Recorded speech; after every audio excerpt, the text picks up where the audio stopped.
کامران مرتضیٰ سے۔ کامران صاحب ویسے آپ کی پارٹی نے بات کر لی تھی؟ پارٹی نے بات کر لی ہے سر، تھوڑی سی اور بات۔ اب کامران صاحب سے ڈرتا بھی ہوں نا، جلدی بتائیں ہاں جی۔ تھوڑی سی اور بات سر، مولوی صاحبان آپ کو تو خضدار میں ملیں گے انشاءاللہ۔ جی کامران صاحب۔ مولوی صاحبان ہمیں جو ہے وہ بچپن میں بھی یہی پڑھایا کرتے تھے کہ ایمان کے بعد جو ہے امن بہت نعمت ہے۔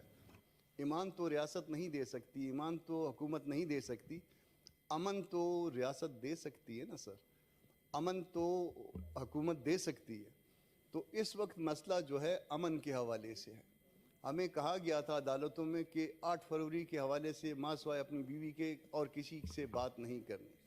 ہم نے بھی بیوی کے علاوہ اور کسی سے بات کرنا چھوڑ دی 8 فروری کے حوالے سے، کہ ہم پہ یہ الزام نہ لگ جائے کہ خدا نخواستہ ہم الیکشن ملتوی کروانا چاہتے ہیں یا ہم الیکشن سے ڈرتے ہیں یا الیکشن سے بھاگتے ہیں۔ سر مولانا پشاور گئے 7 تھریٹ لیٹر، مولانا کوئٹہ گئے 7 تھریٹ لیٹر، مولانا لڑکانے گئے 7 تھریٹ لیٹر، مولانا کراچی گئے 7 تھریٹ لیٹر، اب یہ 2 دن پہلے جو ہے نا اگین ایک تھریٹ لیٹر۔ تو ہر روز جو ہے نا ایک تھریٹ لیٹر ہمیں پکڑا دیا جاتا ہے۔ نہ صرف مولانا صاحب کو، اور اس کے ساتھ ایک ثبوت بھی موجود ہے، باجوڑ کا حملہ اور اس کے بعد حمداللہ والا، پھر اکبر ترین والا، جس میں 80-85 لوگ پہلے حملے میں مارے گئے، 200 لوگ اس میں شہید ہوئے۔ حمداللہ آپ کا سینیٹر ہے سر، آپ خود گئے اس کی عیادت کے لیے، وہ زخمی ہوا۔ اکبر ترین کے ساتھ جو ہے 2-4 گارڈ مارے گئے۔ تو یہ سر، یہ مولانا صاحب کے لیے کیا حالات اس طرح سے پیدا کیے جا رہے ہیں جیسے 2018 کے الیکشن میں بعض پارٹیوں کے لیے حالات پیدا کر دیے جا رہے تھے، کیے گئے تھے سر۔ سر لیول پلینگ فیلڈ کی بات ہوتی ہے، لیول پلینگ فیلڈ خدا نخواستہ کسی پارٹی کا کوئی فرد ابھی تک شہید نہیں ہوا۔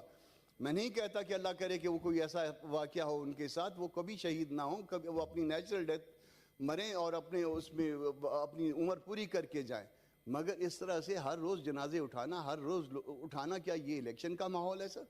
کیئر ٹیکر یا کیک ٹیکر گورنمنٹ کے حوالے سے بات ہو رہی تھی سر، تو ریاست پہ تو میرا ایمان ہے سر، مگر یہ جو کیئر ٹیکر یا کیک ٹیکر گورنمنٹ ہے، کیا اس نے صرف یہی ہمیں تھریٹ لیٹر پکڑانے ہیں ہر روز؟ ابھی جب آپ کے روم سے آپ کے چیمبر سے سر میں باہر نکل رہا تھا تو ایک وہ چل رہی تھی، پٹی چل رہی تھی کہ 5 لوگ جو ہے شہید ہوئے ہیں ڈی آئی خان میں۔ تو ہر روز یہ شہداء اٹھانا، ہر روز جو ہے نا اس طرح کے معاملات اٹھانا، کیا یہ الیکشن کا ماحول بن گیا ہے؟ کیا اس طرح سے الیکشن کو ہمیں وہ فیئر اور فری الیکشن کے لیے آپ وہ دے رہے ہیں ماحول، اس میں ہم کمپین کر پائیں گے سر؟ یہ ایسے سوالات ہیں جس میں ہماری جان کو بھی خطرہ ہے، جس میں ہمارے معاملات کو، باقی الیکشن کے معاملات کو بھی خطرہ ہے۔ کیا یہ اس طرح سے انفیئر الیکشن تو نہیں کوئی ہونے جا رہا؟ لوگ اس طرح کی لڑائی تو نہیں ہے کہ کسی کا ایک کا ہاتھ باندھ دیے جائیں اور دوسروں کے ہاتھ کھول دیے جائیں اور ان کو کہیں کہ آپ الیکشن لڑیے جائیے، اب آپ کا مقابلہ ہے۔ تو یہ سر، یہ ایک مسئلہ تو آپ کے سامنے یہ رکھنا تھا۔ دوسرا مسئلہ جو ہے وہ بچیاں آ کے بیٹھی ہوئی ہیں پریس کلب کے سامنے اسلام آباد، کیا پھر جو ہے نا وہ یہ معاملات اسی طرح سے چلنے ہیں؟ ان بچیوں کی بے عزتی کر کے، بچیوں کی بے عزتی کیا کی؟ وہ تو بے عزتی میری اور آپ کی ہے نا سر، ہم سب لوگوں کی ہے جو اس پارلیمان میں بیٹھے ہوئے ہیں، جو اس ماحول سے تعلق رکھتے ہیں۔ ان کی چادریں کھینچی گئیں، ان کے کپڑے کھینچے گئے، اور اس کے بعد جو ہے نا ان کے ساتھ اس طرح کا سلوک کیا گیا۔ ان کا مطالبہ کیا ہے؟ مطالبہ صرف زیادہ سے زیادہ یہی ہے کہ ان کو عدالتوں میں پیش کیا جائے، جو مسنگ تو نہیں کہیں گے، یہ ٹرمنالوجی غلط ہے، جن کو اٹھا کے لے جایا گیا ہے۔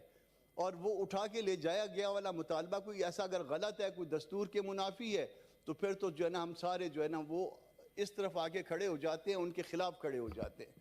مگر اگر ان کو عدالتوں میں پیش کر کے ان کا ٹرائل جو ہے، ان کا دستوری حق ہے، آرٹیکل 4 جو مدر ہے، جو ماں ہے تمام بنیادی حقوق کی، اور وہ یہ کہتی ہے کہ کسی کے ساتھ بھی قانون کے ماورا جو ہے سلوک نہیں کیا جا سکتا، تو کیا ان بچیوں کے ساتھ یا یہ جن کے یہ ورثہ ہیں ان کے ساتھ یہ جو سلوک کیا جا رہا ہے، کیا یہ پاکستان کو، پاکستان کی اداروں کو، پاکستان کی ریاست کو، پاکستان کی حکومت کو، کیا یہ زیب دیتا ہے سر؟